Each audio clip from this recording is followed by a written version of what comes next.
కీర్తన గ్రంథం నుండి రెండో అధ్యాయము ప్రవచనాత్మకమైన కీర్తన. It focus on prophecy. మొదటి కీర్తన ధర్మశాస్త్రం గురించి నొక్కి చెప్తుంది. We need to follow the law of God అని. డిలైట్ ఇన్ ద లార్డ్, ధర్మశాస్త్రంలో ఆనందించుడి, దివారాత్రము ధ్యానించుడి అని మనం మొదటి కీర్తనలో చూస్తాం. రెండో కీర్తనలో ధిక్కరించు స్వరము మనం చూస్తాం. ధిక్కరణ, ప్రజల నుంచి, లోక నాయకుల నుంచి అల్లరి రేపుతూ ఉన్నారు, లేక ధిక్కరిస్తూ ఉన్నారు అని చూస్తాం. Voice of the nations. ఈ కీర్తనలో మనం చూసేది 4 స్వరాలు. రెండవ కీర్తనలో 4 స్వరాలు. ఒకటి లోకానుసారమైన స్వరము, the voice of the world, nations voice. రెండో స్వరము voice of God the father. మూడో స్వరము voice of Jesus the son of God. నాలుగో స్వరము the voice of the Holy Spirit. మొదటిది లోకస్తుల స్వరము, లేక లోకం నుంచి వచ్చే స్వరము, రెబిలియన్. రెండోది తండ్రి అయిన దేవుని స్వరము. మూడోది యేసుక్రీస్తు ప్రభువారైన స్వరము. నాలుగోది పరిశుద్ధాత్మ దేవుని స్వరము. ఈ రెండవ కీర్తన బ్లెస్సింగ్తో ముగుస్తుంది. మొదటి కీర్తన మనకు తెలుసు, బ్లెస్సింగ్తో, బ్లెస్సెడ్ లైఫ్, దాంతో ప్రారంభమవుతుంది. ఈ రెండవ కీర్తన బ్లెస్సింగ్ లేక ఆశీర్వాదంతో ముగుస్తుంది. సో ఈ కీర్తన ఎవరు రాశారు అనేది మనము ఇక్కడ బైబిల్లో కీర్తన గ్రంథంలో చూడం, కానీ ఈ కీర్తన దావీదు రాసినట్టుగా మనము అపోస్తల కార్యాలు 4వ అధ్యాయం 25వ వచనంలో మనం చదువుతాం.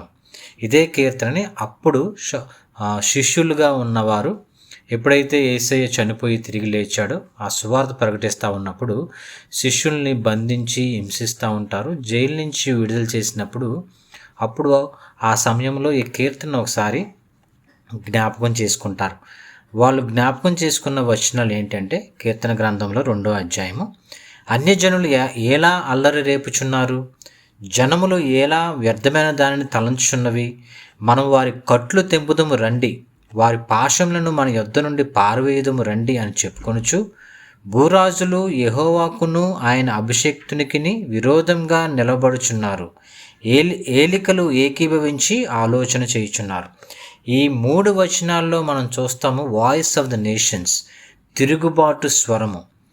లోక నాయకుల దగ్గర నుంచి, భూరాజుల దగ్గర నుంచి దేవునికి వ్యతిరేకంగా,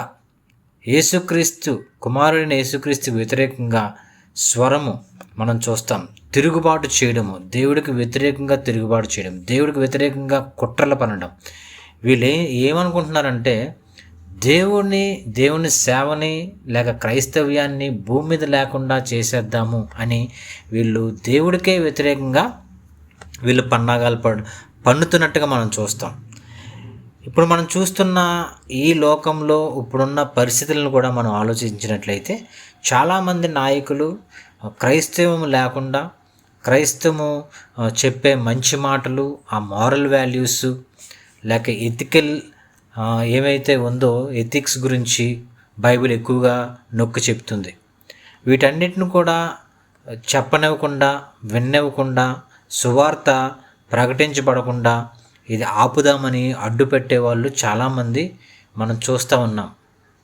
గతంలో కూడా చరిత్ర చూసినప్పుడు ఇలాగే చాలామంది గొప్ప గొప్ప నాయకులు, రాజకీయవేత్తలు, పెద్ద పెద్ద హోదాలో ఉన్నవాళ్ళు, రాజులు, వీళ్ళందరూ కూడా యేసయ్యని వాళ్ళు బంధించడం, లేకపోతే యేసయ్యని సిలువ వేయడం దగ్గర నుంచి మనం చూస్తే, సిలువ వేసిన తర్వాత పరిస్థితులు కూడా మనం చూసినప్పుడు క్రైస్తవ్యాన్ని నొక్కడానికి, వాళ్ళని ఆ సువార్త ప్రకటించబడకుండా ఆపడానికి ఎన్నో అడ్డులు వేశారు. ఎంతోమంది ప్రయత్నాలు చేశారు, కానీ ఎవ్వరూ కూడా విఫలం అవ్వలేదు. ఎవ్వరూ కూడా అది చేయలేకపోయారు. క్రైస్తవుల్ని చంపడము, క్రైస్తవుల్ని బెదిరించడము, భయపెట్టడము, సువార్త ప్రకటించబడకుండా చేయడము అనేక దేశాల్లో, అనేక రాష్ట్రాల్లో లోకమంతా, ప్రపంచమంతా ఇటువంటి ప్రయత్నాలు జరుగుతూనే ఉన్నాయి, జరిగాయి కూడా. కానీ ఒక్కటి వాస్తవం ఏంటంటే, ఎవరైతే ఇటువంటి ప్రయత్నాలు చేశారో, హిట్లర్ కావచ్చు, నెపోలియన్ కావచ్చు, మిగతా ఎవరైతే రాజులు, ఎవరైతే నాయకులు, గొప్ప గొప్ప వాళ్ళు అనుకునేవారు ఎవరైతే ఉన్నారో వీళ్ళందరూ కూడా చేశారు. కానీ వాళ్ళందరూ ఇప్పుడు లేకుండా పోయారు. కానీ దేవుని సువార్త మాత్రం ముందుకు సాగుతూనే ఉంది, ముందుకు ప్రకటించబడుతూనే ఉంది. అన్ని రాష్ట్రాల్లో, భారతదేశంలో, అలాగే ప్రతి దేశంలో, ప్రపంచంలో ప్రతి దేశంలో కూడా సువార్త ప్రకటించబడుతుంది. అనేక మంది క్రైస్తవులు దేవుని వెంబడిస్తూ ఉన్నారు, నిజమైన సువార్తని వాళ్ళు యాక్సెప్ట్ చేస్తూ ఉన్నారు. సో ఎవరైతే నాశనం చేద్దామని, ఎవరైతే దేవుడికి వ్యతిరేకంగా జీవిస్తూ ఉన్నారో, ఎవరికి దేవుడికి వ్యతిరేకంగా పన్నాగాలు పన్నుతున్నారో వాళ్ళందరూ నశించిపోయారు, వాళ్ళందరూ చనిపోయారు, వాళ్ళెవరూ ఇప్పుడు లేరు. కానీ సువార్త మాత్రము బ్రతికే ఉంది. ఎందుకంటే ఇది క్రీస్తుని గురించిన వార్త, ఇది మానవాళికి అవసరమైన సువార్త, మనల్ని పాపం నుంచి విడిపింపచేసే సువార్త. సో ఇదే విధంగా మనము దావీదు కూడా బైబిల్లో ఈ కీర్తన ప్రత్యేకంగా మనం చూసినప్పుడు, 2వ కీర్తన, ఆయన ఇది ప్రవచనాత్మకమైన కీర్తనగా ఆయన రాయడం జరిగింది. ఆయన ఉన్న రోజుల్లో 2వ సమూయేలు గ్రంథము 5వ అధ్యాయంలో ఈ సంఘటనలు మనం చూసినట్లయితే, ఆయన ఎప్పుడైతే దావీదు రాజుగా అభిషేకించబడి పట్టాభిషేకము పొందుకున్న తర్వాత, అక్కడ ఉన్న సామంతరాజులందరూ కూడా దావీదు మీదకి అందరూ ఒప్పుకోరు ఆయన అధికారాన్ని. కొంతమంది వ్యతిరేకిస్తారు, వాళ్ళందరూ కూడా తిరుగుబాటు చేస్తారు. ఆ తిరుగుబాటు చేసినప్పుడు ఆ సమయంలో దావీదు రాజుగా పట్టాభిషేకము చేసిన తర్వాత ఈ సందర్భాన్ని బట్టి ఈ కీర్తన రాయడం జరిగింది.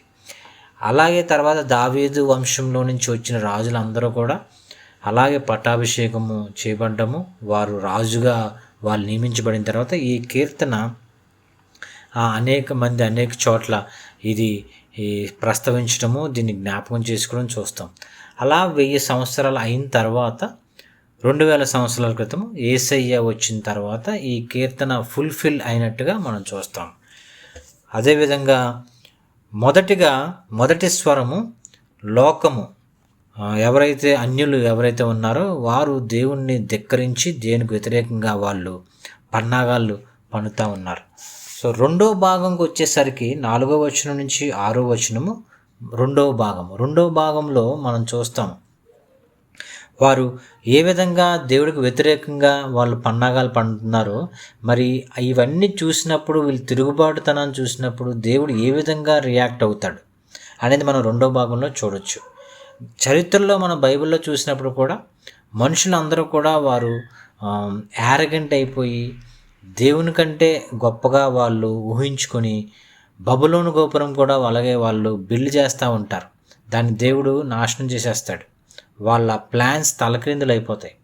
బబులోను గోపురము దగ్గర నుండి యేసయ్యని వాళ్ళు అంగీకరించకుండా సిలువ వేస్తారు. ఇవన్నీ కూడా దేవునికి వ్యతిరేకంగా వాళ్ళు పన్నాగం పన్నిన తర్వాత వాళ్ళు తర్వాత పడిపోవడము, తర్వాత వారు ఏమీ సాధించలేకపోవడము, ఇవన్నీ కూడా మనం బైబిల్లో చూస్తాం. అయినప్పటికీ ఇప్పటికి కూడా అనేక మంది దేశ నాయకులు, రాజకీయ నాయకులు క్రైస్తవ్యానికి వ్యతిరేకంగా పన్నాగాలు పన్నుతూనే ఉన్నారు. వాళ్ళకు ఒక సాటిస్ఫాక్షన్ అంటే, ఒక క్రిస్టియన్ మీటింగ్ మేము ఆపేసాము, సువార్త ప్రకటించకుండా వారిని మేము కొట్టాము, వారిని తిట్టాము, జరగకుండా చేసాము అని ఒక సెల్ఫ్ సాటిస్ఫాక్షన్గా ఫీల్ అవుతారు. కానీ వాళ్ళు సాధించేది ఏమీ ఉండదు. వాళ్ళకి తెలియదు, ఎందుకంటే వాళ్ళ అమాయకులు, వాళ్ళకి జ్ఞానం లేదు కాబట్టి వాళ్ళు ఏదో సాధించామనుకుంటారు. కానీ వాళ్ళు చేస్తున్నది ఏంటంటే దేవుడికి వ్యతిరేకంగా, దేవుని పరిచర్యకు వ్యతిరేకంగా, సర్వ సృష్టికర్త అయిన దేవునికి వ్యతిరేకంగా వాళ్ళు కుట్ర పన్నుతున్నారని చెప్పి వాళ్ళకి అర్థం కావడం లేదు. ఇవన్నీ దేవుడు గమనిస్తూ ఉంటాడు. అదే 2వ భాగంలో మనం చూస్తాం దేవుని రియాక్షన్ ఎలా ఉంటుంది. మరి ఇటువంటి పరిస్థితుల్లో ఈ విధంగా మనుషులు దేవునికి వ్యతిరేకించినప్పుడు, దేవుణ్ణి ధిక్కరించినప్పుడు ఏ విధంగా దేవుడు వీటిని చూస్తాడు, ఏ విధంగా ఆయన రియాక్ట్ అవుతాడు అని మనం చూసినప్పుడు మనం అనుకుంటాం వెంటనే దేవుడు రియాక్ట్ అవ్వచ్చు కదా, వెంటనే ఒకవేళ దేవుడు దీని గురించి ఆలోచించి ఏదైనా చేయొచ్చు కదా అని అనుకుంటాం. కానీ దేవుడు ఉన్నతమైన ఆలోచన కలిగిన వాడు, ఆయన మహాజ్ఞాని, సర్వ సృష్టికర్త అయిన దేవుడు.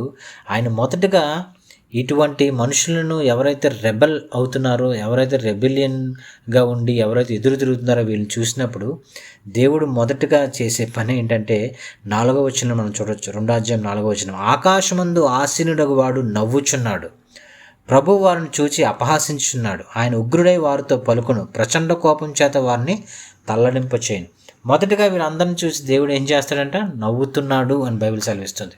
God laughs at them.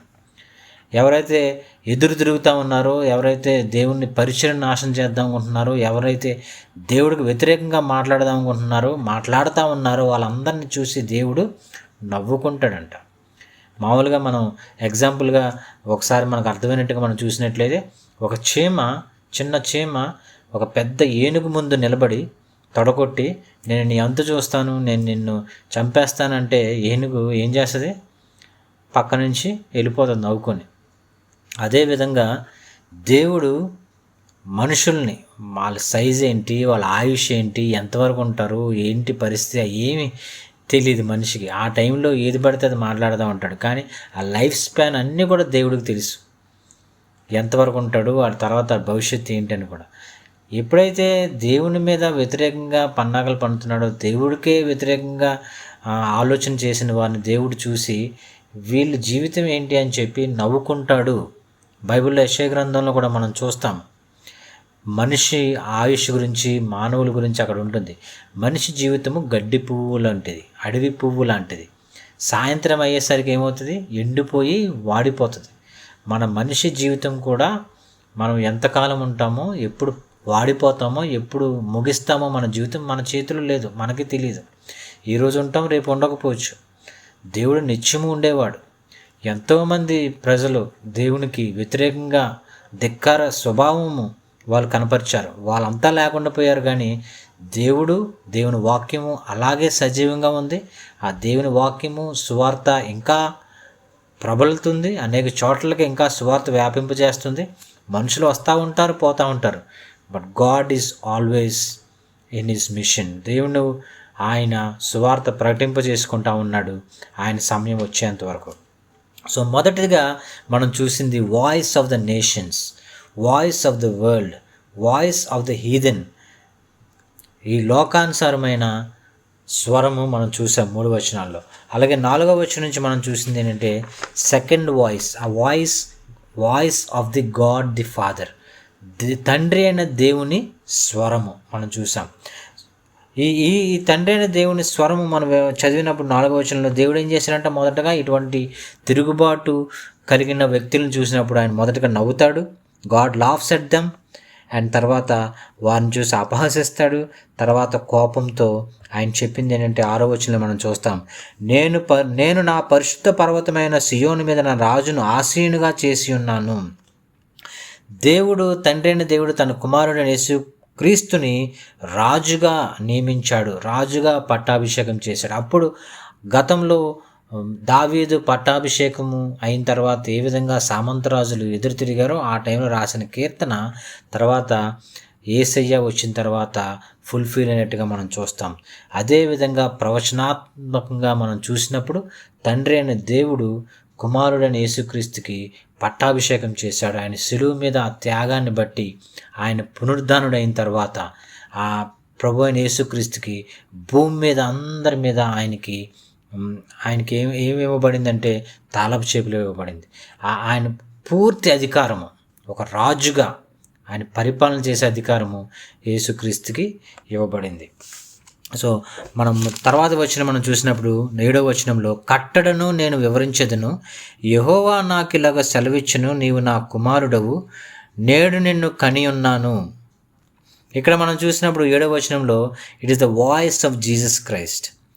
Jesus ఏమంటున్నాడంటే, తండ్రి నాకు సమస్తము నాకు అప్పగించాడు, నీవు నా కుమారుడు, నేను నిన్ను కని ఉన్నాను, నన్ను అడుగుము, జనములకు నేను నీకు స్వాస్థ్యంగాను భూమిని దిగంతముల వరకు సొత్తుగాను ఇచ్చేదను అని చెప్పి ప్రభు అయిన యేసుక్రీస్తుకి ఇవ్వడం జరిగింది, పట్టాభిషేకము చేయడం జరిగింది. 9వ వచనం మనం చూసినప్పుడు అప్పుడు యేసయ్య అంటున్నాడు, third voice is voice of Jesus Christ, voice of Jesus the son of God, యేసుక్రీస్తు స్వరము. ఈ 9వ వచనం మనం చదివినప్పుడు యేసుక్రీస్తు ఏం చేస్తారంటే, ఒక రాజుగా ఇనుప దండముతో నీవు వారిని నలగొట్టెదువు, కొండను పగలగొట్టినట్టు వారిని ముక్క చెక్కలుగా పగలగొట్టెదవు. ఏం చేస్తారంట యేసయ్య? మనం చూసాం యేసయ్య గురించి, ఆయన ప్రేమామయుడు, ఆయన ప్రాణం పెడతాడు అని చెప్పి. ఆ శకం అయిపోయింది. ఆయన ప్రాణం పెట్టేశాడు, నీకోసం నా కోసం ఆయన దెబ్బలు తిన్నాడు, ప్రాణం పెట్టాడు. ఆయన అది మొదటి రాకడలో జరిగిన సంఘటన. ఆయన మళ్ళా తిరిగి రెండో రాకడలో ఆయన తిరిగి వచ్చినప్పుడు ఒక రాజుగా king of kings, lord of లార్డ్స్గా ఆయన తిరిగి వస్తాడు. ఆయన వచ్చినప్పుడు ప్రతి ఒక్కరి లెక్కలు ఆయన ఏం చేస్తాడు? తెలుస్తాడు. నా లెక్కలు ఆయన ప్రతి ఒక్కరిని అకౌంట్లోకి తీసుకుంటాడు. ఆయన్ని వెంబడించిన వారు, ఆయన అంగీకరించిన వారు, ఆయన చెప్పినట్టు విధేయత కలిగి వాక్యాన్ని క్రియల్లో పెట్టిన వారిని ఆయన నిత్యత్వంలోకి తీసుకుంటాడు. మిగతా వారు ఎవరైతే ఆయన అంగీకరించలేదో, యేసయ్యని ఎవరైతే యాక్సెప్ట్ చేయకుండా ఎదురు తిరిగారో వాళ్ళని ఏం చేస్తారంట 9వ వచనంలో, ఇనుప దండంతో నీవు వారిని నలగొట్టెదవు, కొండను పగలగొట్టినట్టు వారిని మొక్క చెక్కలుగా పగలగొట్టేదవు. కొండని పగలగొట్టినప్పుడు ఏమవుతుంది? చిన్న చిన్న పెంకుల కింద ఎక్కడికల్లా చల్లా చెదిరైపోతాయి. ఆ పెంకులను మనం సమకూర్చి మళ్ళీ కొండను తయారు చేయగలమా? అది తయారు చేయలేము. That's not possible.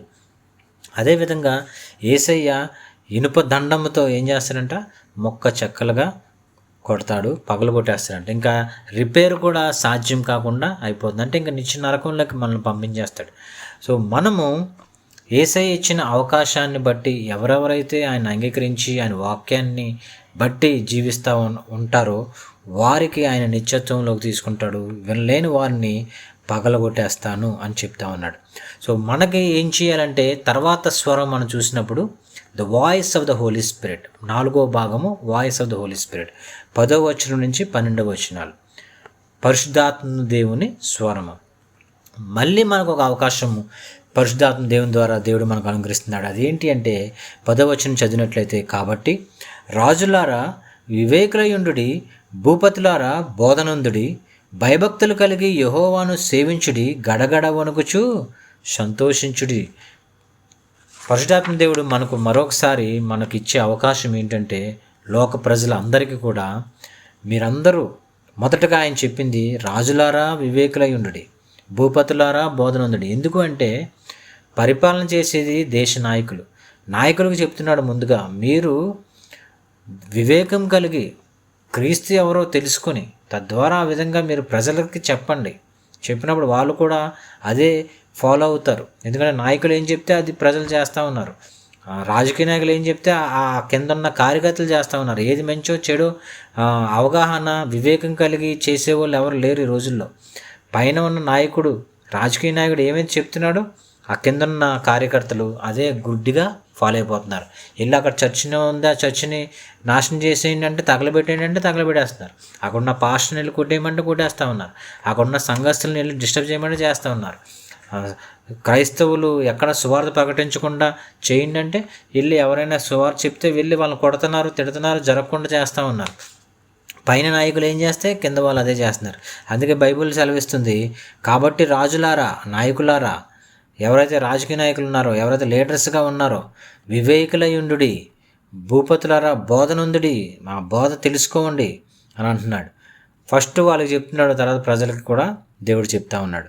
సో 11వ వచనం మనం చదివినప్పుడు, భయభక్తులు కలిగి యెహోవాను సేవించుడి, గడగడ వణుకుచు సంతోషించుడి.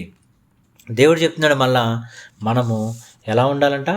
దేవుని యందు భయం కలిగి, దేవుని యందు భక్తి కలిగి మనం జీవించాలి.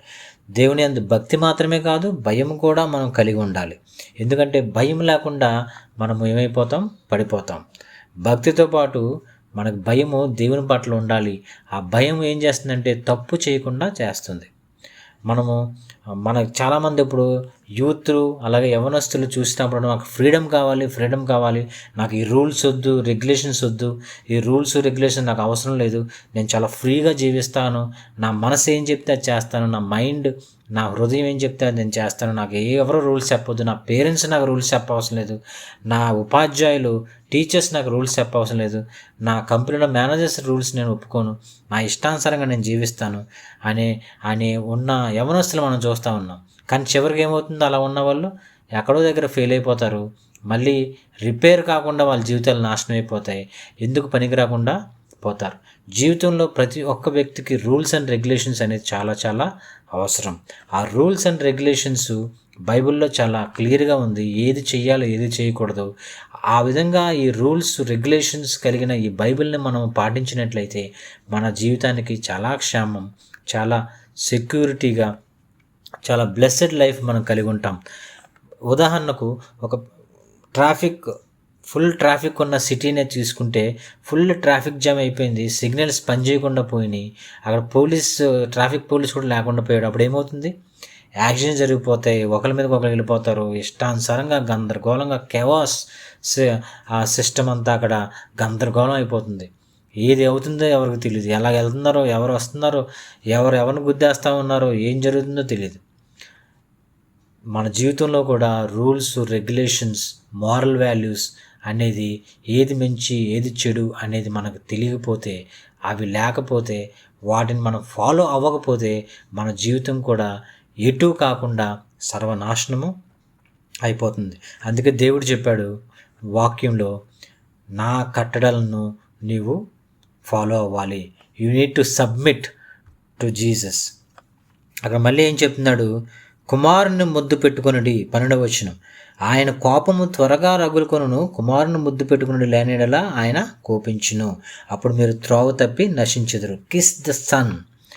చాలా క్లియర్గా బైబిల్ సెలవిస్తుంది, you need to kiss the son. Kiss the son అంటే we need to submit, we need to surrender to Jesus.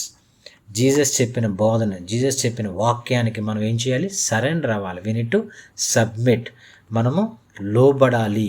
లోబడినప్పుడు ఏమవుతామంటే, దేవుని వాక్యాన్ని మన క్రియల్లో పెట్టినప్పుడు మనకేమవుతుందంటే, దేవుని వాక్యం మనకి క్షేమాన్ని ఇస్తుంది, మనకి సెక్యూరిటీని ఇస్తుంది, మనల్ని ప్రొటెక్ట్ చేస్తుంది, మనల్ని బ్లెస్ చేస్తుంది. We need to kiss the son and to submit to God. That is true freedom. అది నిజమైన స్వేచ్ఛ, అది నిజమైన స్వతంత్రం. ఫ్రీడమ్ ఎప్పుడు మనకు వస్తుందంటే, దేవుణ్ణి మనము అంగీకరించినప్పుడు, యేసుక్రీస్తుకి మనం సబ్మిట్ అయినప్పుడు, మన పాప బంధకాల నుంచి దేవుడు మనల్ని ఏం చేస్తాడు, విడుదలనిస్తాడు, ఫ్రీ చేస్తాడు. దాన్నే బైబుల్ ఫ్రీడమ్ అంటుంది. సో పరిశుద్ధాత్మ దేవుడు మరొకసారి గుర్తు చేస్తూ ఉన్నాడు. కుమారుని ముద్దు పెట్టుకున్నాడు. బైబిల్లో కూడా మనం ఒక సందర్భంలో చూస్తాం, కొత్త నిబంధనలో యూదా ఇస్కరియోతు యేసుక్రీస్తుని ముద్దు పెట్టుకుంటాడు. ముద్దు పెట్టుకుని ఏం చేస్తాడు, సిలువుకి అప్పగించడానికి ఆయన ఒక పనిముట్టుగా, ఒక ఏజెంట్గా, ఒక దొంగ వలె కుట్ర పన్నుతాడు. ఆ ముద్దు గురించి ఇక్కడ దేవుడు చెప్పట్లేదు. ఆ కుమారుని ముద్దు పెట్టుకునుడి అంటే క్రీస్తుకి మనం సంపూర్ణంగా మన హృదయాన్ని అప్పగించటం, మన హృదయాన్ని సరెండర్ చేయడం. దేవుడు చెప్పిందే నేను చేస్తాను అని మనము పురుగొలిపోవడము. సో ఆయనను ఆశ్రయించేవారు ధన్యులు. చివరి వచనం మనం చదివినట్లయితే, ఎవరైతే దేవుణ్ణి ఆశ్రయిస్తారో, ఎవరైతే దేవుణ్ణి అథారిటీకి, దేవుడి లార్డ్షిప్కి ఎవరైతే అంగీకరిస్తారో వాళ్ళు ఏమవుతారంట, they will lead a blessed life. Blessed are all who take refuge in him.